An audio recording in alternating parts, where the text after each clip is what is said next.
भगवान बुद्ध ने हमें यह सिखाया कि सब मोह माया है। यह संसार एक अस्थायी खेल है। जो आज है वह कल नहीं होगा। रिश्ते, संपत्ति और यहाँ तक कि हमारा अपना शरीर भी सब कुछ नश्वर है। फिर भी हम इन चीजों से इतनी आसक्ति रखते हैं कि हम दुखों का कारण स्वयं बन जाते हैं। बुद्ध कहते हैं, मोह हमारी सबसे बड़ी कमजोरी है।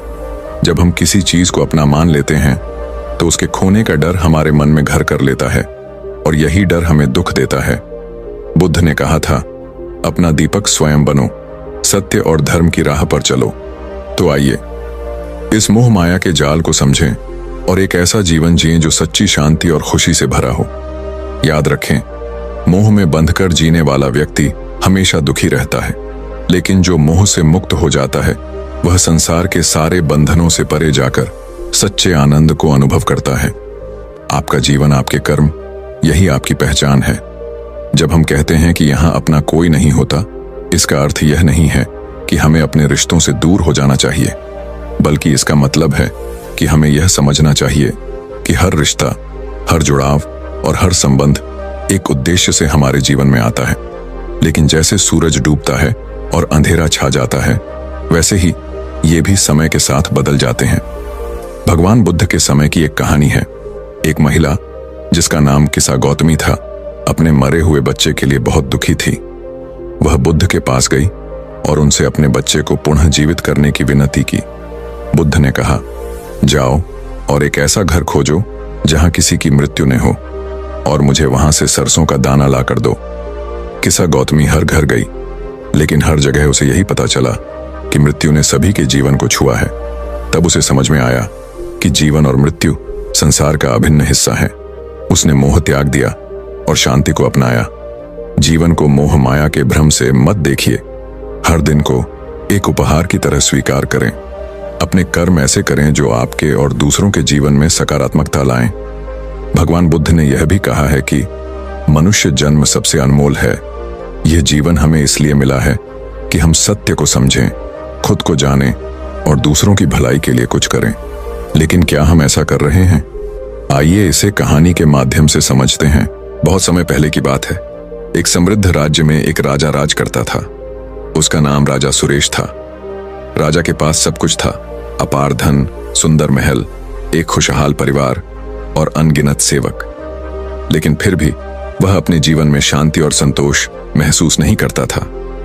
एक दिन उसने सुना कि पास के वन में एक प्रसिद्ध महात्मा रहते हैं जिनके पास हर प्रश्न का उत्तर होता है। राजा ने उनसे मिलने का निश्चय किया।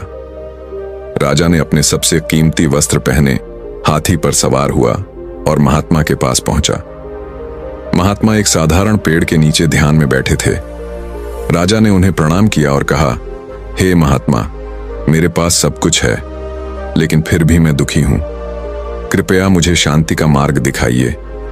महात्मा ने मुस्कुराते हुए कहा, राजन, तुम मोह माया में बंधे हो। यदि तुम इससे मुक्त होना चाहते हो तो मैं तुम्हें एक काम सौंपता हूं।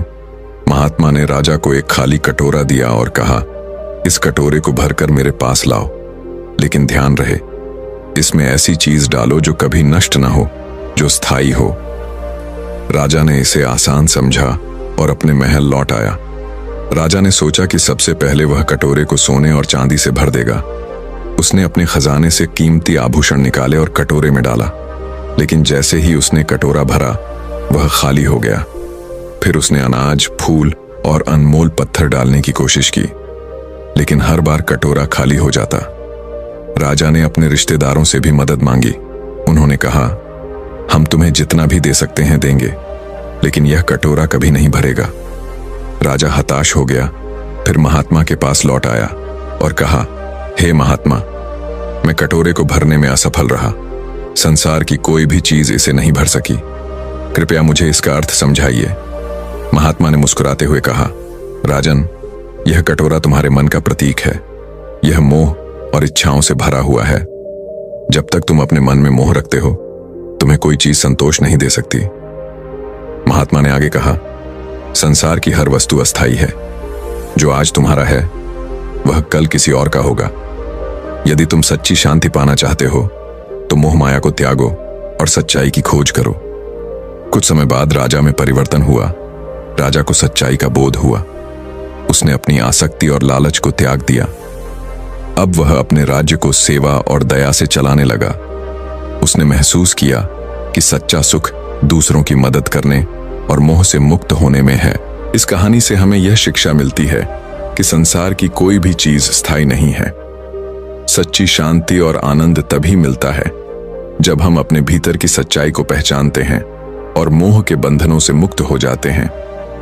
जितना आप संसार से आसक्ति छोड़ेंगे, उतना ही आप सच्चे सुख के करीब पहुंचेंगे। दोस्तों, इस कहानी से आपने क्या समझा? अपने विचारों को, अपने भावनाओं को एक कमेंट के माध्यम से जरूर बताएं।